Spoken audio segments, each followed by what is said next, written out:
ଗଙ୍ଗାବତରଣ ଇକ୍ଷ୍ୱାକୁ ବଂଶୀ ରାଜା ସଗରଙ୍କ 2 ଜଣ ରାଣୀ ଥିଲେ ମଧ୍ୟ ସେ ବହୁ ବର୍ଷ ଧରି ସନ୍ତାନ ସୁଖରୁ ବଞ୍ଚିତ ରହିଥିଲେ। ଏଣୁ ପୁତ୍ରପ୍ରାପ୍ତିର ବରଦାନ ଆଶାରେ ସେ ହିମାଳୟ ଯାଇ ସେଠାରେ ଭୃଗୁ ଋଷିଙ୍କ ଆଶ୍ରମରେ ରହି ତାଙ୍କ ସେବା କରିବାକୁ ଲାଗିଲେ।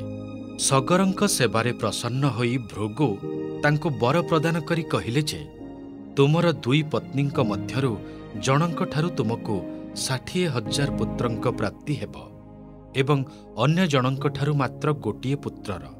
ତେବେ ସେହି ଗୋଟିଏ ପୁତ୍ର ହିଁ ତୁମ ବଂଶକୁ ଆଗକୁ ନେଇକି ଯିବ। ଭୃଗୁଙ୍କ ଆଶୀର୍ବାଦରୁ ସମୟକ୍ରମେ ସଗରଙ୍କ ରାଣୀ କେଶନୀ ଗୋଟିଏ ପୁତ୍ରକୁ ଜନ୍ମ ଦେଲେ, ଯାହାର ନାମ ଅସାମଞ୍ଜସ୍ୟ ରଖାଗଲା ଏବଂ ଅନ୍ୟତମ ରାଣୀ ସୁମତି ଗୋଟିଏ ମାଂସ ପିଣ୍ଡୁଳାକୁ ଜନ୍ମ ଦେଲେ।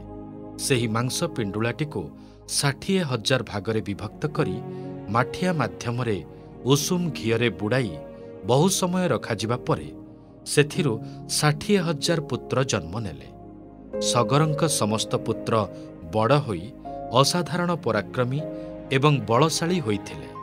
ତେବେ କେଶନୀଙ୍କଠାରୁ ଜନ୍ମିତ ଅସାମଞ୍ଜସ୍ୟ ଅତ୍ୟନ୍ତ କ୍ରୋଧୀ ଓ ନିର୍ଦ୍ଦୟୀ ଥିଲା। ତାକୁ ଅକାରଣେ ପ୍ରଜାମାନଙ୍କୁ କଷ୍ଟ ଦେବାକୁ ଭଲ ଲାଗୁଥିଲା। ଏପରିକି ସେ ରାସ୍ତାରେ ଚାଲିଯାଉଥିବା ଲୋକଙ୍କୁ ଉଠାଇ ନେଇ ସରଜୁ ନଦୀରେ ଫିଙ୍ଗି ଦେଉଥିଲା। ନିଜ ପୁଅର ଏହିପରି ଆଚରଣ ଲାଗି ସର୍ବଦା ଚିନ୍ତିତ ରହୁଥିବା ରାଜା ସଗର ବହୁବାର ତାକୁ ବୁଝାଇବା ସତ୍ତ୍ୱେ ମଧ୍ୟ ଅସାମଞ୍ଜସ୍ୟର ବ୍ୟବହାରରେ କୌଣସି ପ୍ରକାର ପରିବର୍ତ୍ତନ ହେବାର ନ ଦେଖି ଶେଷରେ ତାହାକୁ ରାଜ୍ୟରୁ ନିଷ୍କାସିତ କରିଦେଲେ। ତେବେ ଅସାମଞ୍ଜସ୍ୟର ଅଂଶୁମାନ ନାମକ ଗୋଟିଏ ପୁତ୍ର ଥିଲା, ଯେ କି ଆଚରଣରେ ନିଜ ପିତାଙ୍କଠାରୁ ସମ୍ପୂର୍ଣ୍ଣ ବିପରୀତ ଥିଲା। ଅଂଶୁମାନ ଜ୍ଞାନୀ, ଧର୍ମପରାୟଣ, ନିଷ୍ଠାପର ଏବଂ ଅତ୍ୟନ୍ତ ପରୋପକାରୀ ସ୍ୱଭାବର ଥିଲା। ଥରେ ମହାରାଜ ସଗର ଅଶ୍ୱମେଧ ଯଜ୍ଞର ଆୟୋଜନ କରୁଥିଲେ। ତେବେ ଯଜ୍ଞ ଆରମ୍ଭ ହେବା ପୂର୍ବରୁ ହିଁ ଇନ୍ଦ୍ର ଅଶ୍ୱମେଧର ଘୋଡ଼ାଟିକୁ ଚୋରି କରି ନେଇ କପିଳମୁନିଙ୍କ ଆଶ୍ରମରେ ଲୁଚାଇ ଦେଲେ। ଘୋଡ଼ା ବିନା ଯଜ୍ଞ ଅସମ୍ଭବ ହୋଇଥିବାରୁ ସଗର ନିଜ ପୁତ୍ରମାନଙ୍କୁ ଅଶ୍ୱଟିକୁ ଖୋଜି ଆଣିବା ଲାଗି ଆଦେଶ ଦେଲେ। ପିତାଙ୍କ ଆଜ୍ଞାର ପାଳନ କରି ସଗରଙ୍କ ସମସ୍ତ 60,000 ପୁତ୍ର ଅଶ୍ୱ ଖୋଜିବା କାର୍ଯ୍ୟରେ ଲାଗିପଡ଼ିଲେ। ସେମାନେ ସବୁ ଦିଗକୁ ଯାଇ ଆକାଶ ପାତାଳ ଏକ କରି ତନ୍ନ ତନ୍ନ କରି ଖୋଜିଲେ ମଧ୍ୟ କେଉଁଠାରେ ବି ଯଜ୍ଞର ଅଶ୍ୱଟିକୁ ପାଇଲେ ନାହିଁ। ସମୟକ୍ରମେ ଏହି ଘୋଡ଼ା ଖୋଜିବା କାର୍ଯ୍ୟଟିର ଚିନ୍ତାରେ ସେମାନେ ପୂରାପୂରି ବୁଡ଼ିଗଲେ। ଖିଆପିଆ ଛାଡ଼ିଦେଇ ସେମାନେ ଦିନରାତି କେବଳ ଏହି ଗୋଟିଏ ହିଁ କାମ କରିବାକୁ ଲାଗିଲେ, ଯାହାଦ୍ୱାରା କି ସେମାନଙ୍କ ମାନସିକ ସ୍ଥିତି ଜୀର୍ଣ୍ଣ ହେବାକୁ ଲାଗିଲା। ହତୋତ୍ସାହିତ ଏବଂ ପାଗଳପ୍ରାୟ ସଗର ପୁତ୍ରଗଣ ଏଥର ଘୋଡ଼ା ବିଷୟରେ ସୂଚନା ହାସଲ କରିବା ଲାଗି ସାଧାରଣ ପ୍ରଜାଙ୍କ ଉପରେ ଅକଥନୀୟ ଅତ୍ୟାଚାର କରିବାକୁ ଲାଗିଲେ। ତତ୍ସହିତ କାଳେ କୌଣସି ରାକ୍ଷସ ଘୋଡ଼ାଟିକୁ ଚୋରାଇ ପାତାଳପୁରକୁ ନେଇଯାଇଥିବ, ଏହା ଚିନ୍ତା କରି ସେମାନେ ସମଗ୍ର ପୃଥିବୀ ଖୋଳି ପକାଇଲେ। ସଗରପୁତ୍ରଙ୍କ ଏହିପରି ଆଚରଣ ଦେଖି ସବୁ ଦେବତା ବ୍ୟସ୍ତ ବିବ୍ରତ ହୋଇପଡ଼ିଲେ। ସଗରପୁତ୍ରଙ୍କ ପ୍ରତି ବିତୃଷ୍ଣା ଭାବ ନେଇ ସେମାନେ ଭଗବାନ ବ୍ରହ୍ମାଙ୍କ ଶରଣାପନ୍ନ ହେଲେ।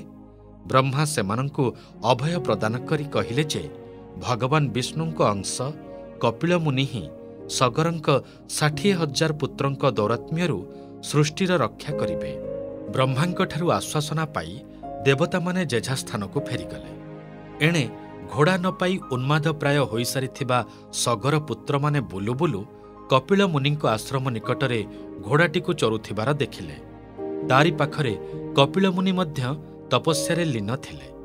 ଘୋଡ଼ାଟିକୁ ଦେଖି ସେମାନେ ଅତ୍ୟନ୍ତ ପ୍ରସନ୍ନ ହେଲେ ଏବଂ କପିଳମୁନିଙ୍କୁ ଘୋଡ଼ା ଚୋର ବୋଲି ମନେକରି ତାହାଙ୍କୁ ଦଣ୍ଡ ଦେବାକୁ ନିଷ୍ପତ୍ତି ନେଲେ। ତେବେ କପିଳମୁନିଙ୍କ ଉପରକୁ ଖଣ୍ଡା ଉଠାଇବାକୁ ଉଦ୍ୟତ ହେଲାବେଳେ ହିଁ କ୍ରୋଧ ଜର୍ଜରିତ ମୁନି ନିଜ ଆଖି ଖୋଲିଲେ ଏବଂ ଏକା ସାଙ୍ଗରେ ସଗରଙ୍କ 60,000 ପୁତ୍ରଙ୍କୁ ନିଜ ତପ ଅଗ୍ନିରେ ଭସ୍ମ କରିଦେଲେ। ବହୁ ସମୟ ପର୍ଯ୍ୟନ୍ତ ସେମାନେ ନ ଫେରିବାରୁ ଅସାମଞ୍ଜସ୍ୟର ପୁତ୍ର ଅଂଶୁମାନ ସେମାନଙ୍କୁ ଖୋଜିବାକୁ ବାହାରିଲେ। କପିଳମୁନିଙ୍କ ଆଶ୍ରମରେ ପହଞ୍ଚି ସେ ବନ୍ଧା ହୋଇଥିବା ଅଶ୍ୱମେଧ ଘୋଡ଼ା ଏବଂ ଭସ୍ମ ହୋଇସାରିଥିବା ନିଜ ଦାଦାମାନଙ୍କ ପାଉଁଶ ଗଦା ଦେଖିବାକୁ ପାଇଲେ। ଦୁଃଖିତ ମନରେ ସେ ନିକଟସ୍ଥ କୌଣସି ଜଳାଶୟର ସନ୍ଧାନ କରିବାକୁ ଲାଗିଲେ ଯାହାଦ୍ୱାରା କି ସେ ନିଜ ଦାଦାମାନଙ୍କ ଆତ୍ମାର ସଦ୍ଗତି ଉଦ୍ଦେଶ୍ୟରେ ଶ୍ରାଦ୍ଧ ତର୍ପଣ କରିପାରିବେ।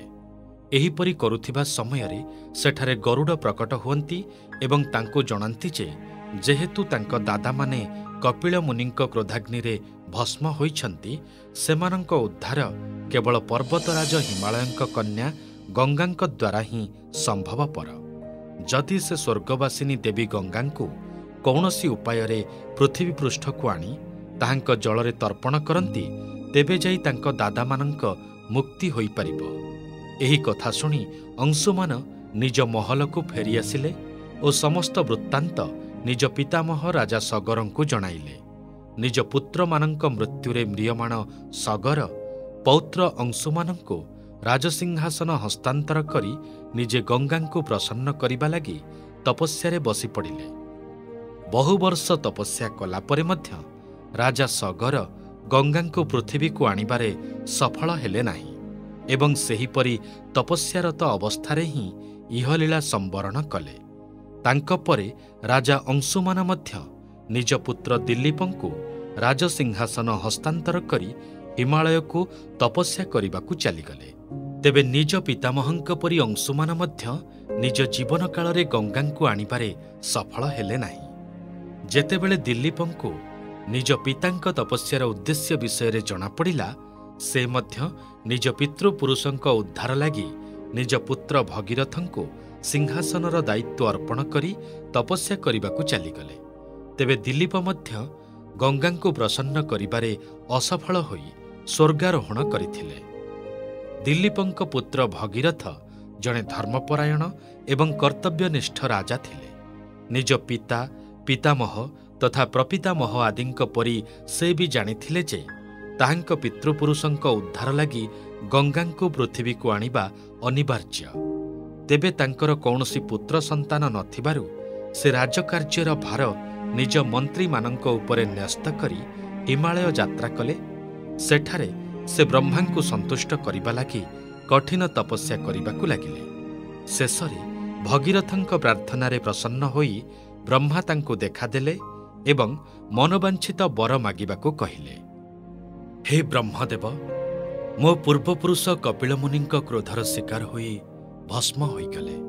ସେମାନଙ୍କ ଆତ୍ମାର ସଦ୍ଗତି ନିମନ୍ତେ ମୋର ପିତା ପ୍ରପିତା ଆଦି ଗଙ୍ଗାଙ୍କୁ ଧରାଲୋକକୁ ଆଣିବା ଲାଗି ବହୁ ଚେଷ୍ଟା କରି ମଧ୍ୟ ବିଫଳ ହେଲେ।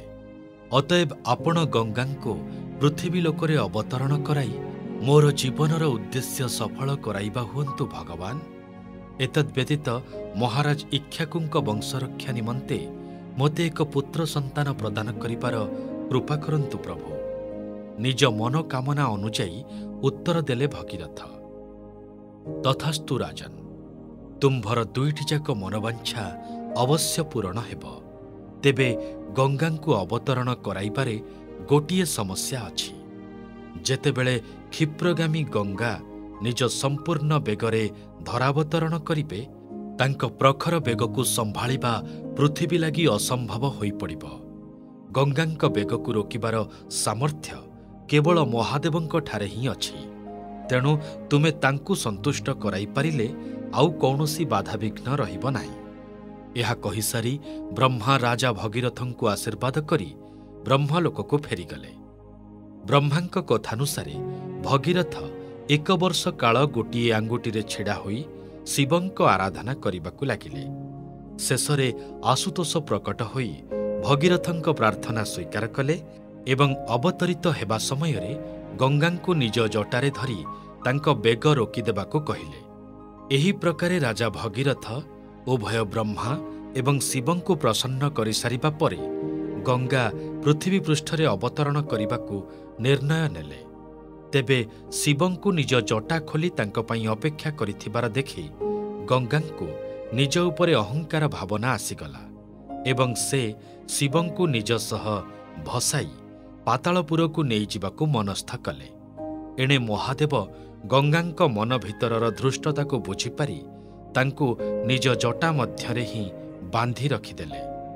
ଏହିପରି ଦୀର୍ଘ 1 ବର୍ଷ ବିତିଗଲା ଉତ୍ତାରୁ ମଧ୍ୟ ଗଙ୍ଗାଙ୍କ ଦର୍ଶନ ନ ମିଳିବାରୁ ଅଧୈର୍ଯ୍ୟ ହୋଇ ରାଜା ଭଗୀରଥ ପୁଣି ଥରେ ଶିବଙ୍କ ତପସ୍ୟା କରିବାରେ ଲାଗିପଡ଼ିଲେ। ଶେଷରେ ଭଗୀରଥଙ୍କ ଅନୁରୋଧ କ୍ରମେ ମହାଦେବ ନିଜ ଜଟାରେ ଆବଦ୍ଧ ଗଙ୍ଗାଙ୍କୁ ମୁକ୍ତ କରିଦେଇଥିଲେ। ଜଟାରୁ ବାହାରିବା ପରେ ଗଙ୍ଗା 7ଟି ଧାରାରେ ବିଭକ୍ତ ହୋଇଗଲେ। 3ଟି ଧାରା ପୂର୍ବାଭିମୁଖୀ ହୋଇଥିବା ବେଳେ 3ଟି ଧାରା ପଶ୍ଚିମାଭିମୁଖୀ ହୋଇଥିଲା ଏବଂ 7ମ ଧାରାଟି ଭଗୀରଥଙ୍କ ରଥର ପଛେ ପଛେ ବହିବାକୁ ଲାଗିଲା।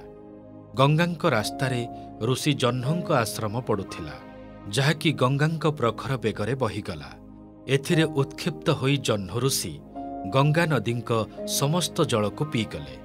ପରେ ମାନବ କଲ୍ୟାଣ ଉଦ୍ଦେଶ୍ୟରେ ସମସ୍ତ ଦେବତା ଏବଂ ରାଜା ଭଗୀରଥଙ୍କ ବିନତିକ୍ରମେ ସେ ଗଙ୍ଗାଙ୍କୁ ନିଜ କାନ ବାଟେ ବାହାର କରିଦେଇଥିଲେ। ସେବେଠାରୁ ଜହ୍ନଙ୍କ କାନରୁ ଉତ୍ସରିତ ହୋଇଥିବାରୁ ଗଙ୍ଗାଙ୍କ ଅନ୍ୟ ନାମ ଜାହ୍ନବୀ ରଖାଗଲା। ଏହିପରି ଭଗୀରଥଙ୍କ ପଛରେ ଯାଇ ଯାଇ ଗଙ୍ଗା ସାଗରରେ ସମ୍ମିଳିତ ହୋଇଥିଲେ ଏବଂ ତାହାରି ମଧ୍ୟ ଦେଇ ରସାତଳରେ ପହଞ୍ଚି ସେଥିରେ ପଡ଼ି ରହିଥିବା ସଗରପୁତ୍ରଙ୍କ ଭସ୍ମ ଅବଶେଷକୁ ନିଜ ପାଣିରେ ମିଶାଇ ସେମାନଙ୍କୁ ମୁକ୍ତି ପ୍ରଦାନ କରିଥିଲେ।